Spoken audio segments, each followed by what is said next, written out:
Bonjour à tous, comment calculer un taux d'évolution en pourcentage dans un exercice? Voilà une question qui revient souvent et qui nécessite très peu de choses, juste une petite formule à connaître par cœur.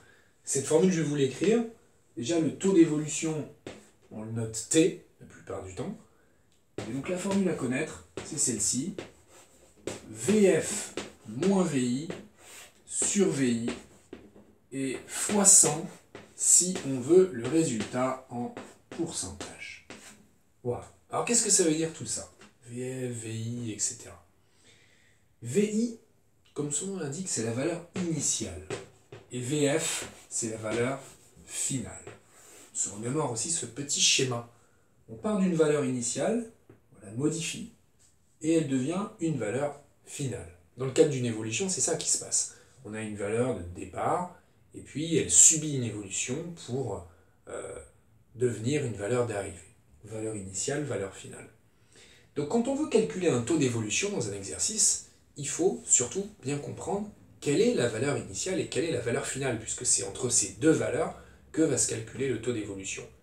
Et une fois qu'on a bien repéré qu'est-ce que c'est que VI dans l'exercice, qu'est-ce que c'est que VF, alors il suffit d'écrire cette formule, de remplacer VI et VF par leurs valeurs qu'on a trouvées dans l'énoncé, et puis de faire le petit calcul à la calculatrice, bien sûr, dans le cadre d'un exercice type bac ou un exercice de devoir. Quand on est dans des automatismes, on le verra, là on n'a pas le droit à la calculatrice, donc il va falloir trouver des astuces calculatoires pour réussir quand même à calculer le taux d'évolution.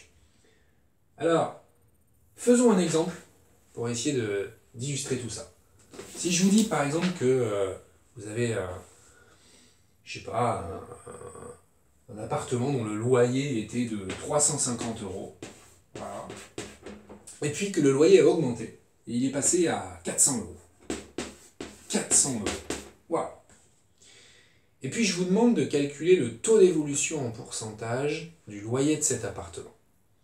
Bon, bah, on se rappelle qu'il va falloir utiliser cette formule, voilà, mais qu'on a besoin tout de suite d'identifier correctement qu'est-ce que c'est que VI, qu'est-ce que c'est que VF. Alors c'est là où il ne faut pas se planter. Bah, bien sûr, VI, ça va être la valeur initiale, celle de départ, donc ici 350 €. Et VF, la valeur finale, celle d'arrivée. C'est ça qu'il faut bien faire dès le début, identifier correctement quelle est la valeur initiale, quelle est la valeur finale. Qu'est-ce qu'on fait pour répondre à la question une fois qu'on a fait ce petit travail d'identification? Eh bien, on écrit la formule T égale VF moins VI sur VI fois 100. Et on n'a plus qu'à remplacer parce qu'on a identifié correctement. Donc on sait que VF ça va être 400, on sait que VI ça va être 350. Donc 400 moins 350 sur 350 fois 100. Et on saisit ça dans sa calculatrice. Et si on a une calculatrice type lycée, alors il y aura l'écriture en mode fractionnaire. Pas de souci, vous pouvez saisir ça comme ça.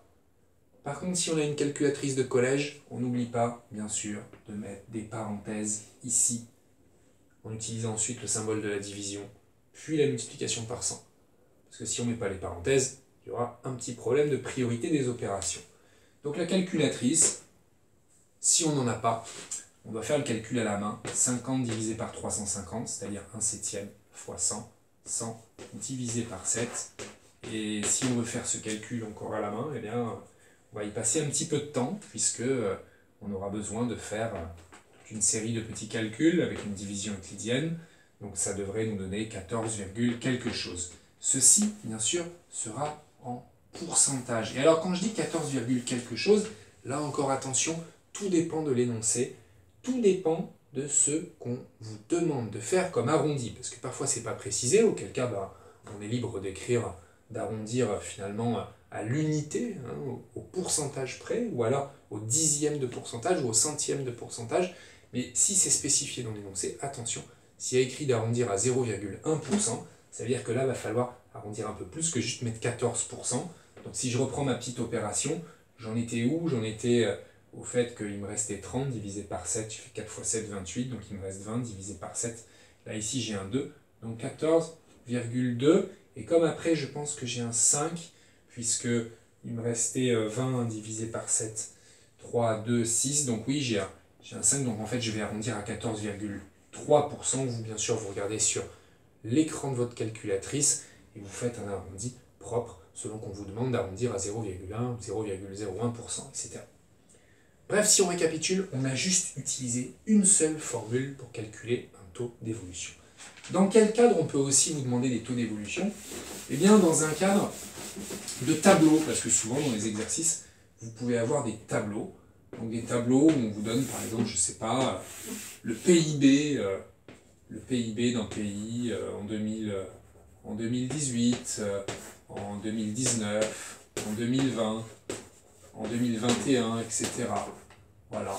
Et puis vous avez des valeurs ici, je sais pas, 173 milliards, 181 milliards, 164 milliards, 188 milliards. Voilà, par exemple. On dit que c'est en milliards de dollars, j'en sais rien. Et puis on vous demande une question précise sur le taux d'évolution du PIB entre 2018 et 2020, par exemple. Là encore, on sait qu'on va utiliser la formule, mais il va falloir faire attention à l'identification. La formule, ça va être toujours VF moins VI sur VI fois 100. Et attention, si on me demande le taux d'évolution entre 2018 et 2020, bah que vaut VF 164 et que vaut VI 173. D'accord? Donc, pareil, on va faire ce petit calcul.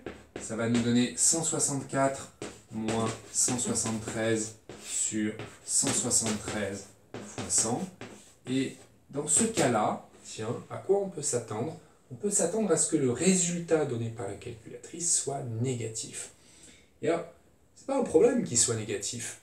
Au contraire, ça doit nous rassurer, puisque ici, on voit qu'entre 2018 et 2020, eh bien, on a eu une baisse du PIB. Donc, on doit s'attendre à avoir un taux d'évolution qui est négatif. C'est-à-dire qu'on trouverait, par exemple, un pourcentage de type, je vais mettre n'importe quoi, moins 7%. Qu'est-ce que ça veut dire, moins 7%? Ça veut dire qu'il y a eu une baisse de 7%. Le taux d'évolution a été négatif. C'est tout à fait possible, c'est tout à fait cohérent. Alors, dernière chose maintenant qu'on a fait des petits calculs de taux d'évolution et on a dit qu'on avait droit à la calculatrice, qu'est-ce qui se passe maintenant quand on est en automatisme? Notamment je pense aux E3C, pour les premières et les terminales. Qu'est-ce qu'on fait quand on est en automatisme et qu'on n'a pas le droit à la calculatrice pour faire ce genre de calcul un petit peu difficile? Imaginez, je vous demande, je sais pas, il y avait un article qui coûtait 150 euros, voilà, qui coûtait 120 euros. 120 euros. Et puis il est passé à 80, il est passé, on va dire, à 90 euros. Voilà. Qu'est-ce que je fais pour calculer le taux d'évolution? Ben, j'ai envie de faire à peu près la même chose, c'est-à-dire j'ai envie d'appliquer ma formule et de l'appliquer correctement, sauf que je me dis que je devrais faire mes calculs à la main. C'est-à-dire que je vais faire VF moins VI sur VI fois 100, hein, tout ça sur mon petit brouillon, et ça va me donner 90, j'identifie correctement, voilà la valeur finale, voilà la valeur initiale, 90 moins 120 sur 120 fois 100, ce qui fait moins 30 sur 120 fois 100. Et ensuite, ça nécessite de s'y connaître un peu en manipulation des fractions. Donc ça veut dire qu'il va falloir que j'essaie de simplifier tout ça. Alors la simplification, elle peut se faire bien sûr en enlevant des zéros, ici, par exemple, hein. Donc moins 3 douzièmes fois 100. Et puis ensuite de s'y connaître un peu avec ces tables de multiplication, parce que moins 3 douzièmes, je sais que ça fait moins 1 quart. Donc moins 1 quart fois 100. Puis moins 1 quart fois 100, bah, il faut que je prenne 100, que je le divise par 4. Donc pour ça, bah, je vais le diviser par 2 d'abord, ça fait 50. Puis le rediviser par 2, ça fait 25. Et comme j'ai un signe moins, ça me fait moins 25%. Et vous avez vu ça nécessite de s'y connaître pas mal en fractions, de savoir refaire des calculs numériques, ce que vous n'avez peut-être pas plus l'habitude de faire. Donc il existe aussi des techniques un peu intuitives de se dire comment je fais pour passer, par exemple, de 120 à 90, quel a été mon taux d'évolution. Et alors pour cela, eh bien, je réfléchis un petit peu et j'essaie de faire des petits partages. C'est-à-dire je me dis, déjà j'ai baissé de combien en valeur absolue? En absolu, j'ai baissé, ici, pour passer de 120 à 90, j'ai baissé de 30. Voilà. Alors je peux dire que c'est des euros, hein, ça pourrait être autre chose, mais je peux dire que c'est des euros. Donc ici, j'ai baissé de 30 euros, j'ai fait moins 30 euros. Et en fait, un taux d'évolution, c'est d'essayer de voir qu'est-ce que ça représente, cette baisse ou cette hausse, par rapport à la valeur initiale. Donc, cette baisse de 30, qu'est-ce qu'elle représente par rapport à 120 hein? C'est ça qu'il faut que je fasse, et c'est ça, en fait, qui est caché un peu dans ma formule. Quand je vois écrit un VF moins VI sur VI, je passerai au x100 après, et bien en fait, je travaille d'abord sur l'écart absolu entre la valeur initiale et la valeur finale, et puis je regarde ce que ça représente par rapport à la valeur initiale, ce qui apparaît sous la forme de cette division. Donc là, je vais faire un peu la même chose, je vais me dire que là, moi j'ai baissé de 30 €, et je veux savoir qu'est-ce que ça représente 30 € par rapport à 120. Ouais, mais ça je sais faire, parce que 30 par rapport à 120, c'est quoi? C'est la moitié de la moitié, regardez, 120, je le divise par 2, ça fait 60, je le redivise par 2, ça fait 30. Donc en fait, ça représente le quart. Ça représente le quart de la valeur initiale. Donc finalement, le prix, il a baissé du quart de la valeur initiale. Et le quart, vous savez que c'est 25%. Donc il y a eu une baisse de 25%. Voilà comment on peut travailler en automatisme. Même si, pour certains élèves, ce serait beaucoup plus dur que de travailler sur les fractions ou de carrément de poser les divisions euclidiennes. Mais pour certains, qui ont une certaine manipulation facile, mentale des chiffres, et de ce type de gros chiffres, ça peut être une idée intéressante. Dernier exemple, si je vous dis par exemple que y a eu, je sais pas, j'ai toujours des euros, à la limite, hein, je sais pas, une facture, quelque chose, n'importe quoi, que ça coûtait 70 € et que c'est passé à 105 €, voilà. Ben, si vous posez votre calcul fastidieusement, vous allez y arriver, mais fastidieusement parce que vous aurez des divisions à poser ou des fractions sur lesquelles travailler. Mais si on vous pose ça dans un automatisme, c'est que ça doit être facile en fait, calculatoirement parlant. Ça ne va pas vous donner des résultats incroyablement difficiles, des calculs incroyablement difficiles. Donc c'est qu'il doit y avoir des choses qui tombent juste. Donc faisons cette petite astuce qu'on a vue tout à l'heure, travaillons sur la différence absolue, c'est-à-dire de combien j'ai augmenté. Ben, j'ai augmenté de 105 moins 70, c'est-à-dire j'ai augmenté de 35. J'ai fait plus 35 en fait. Et il faut que ce plus 35, je regarde combien il représente par rapport à ma valeur initiale. Toujours par rapport à la valeur initiale. Je vois que 35, c'est la moitié de 70. Ça, vous le savez. Donc ça veut dire que c'est 50% de la valeur initiale. Donc j'ai augmenté de 50% par rapport à la valeur initiale.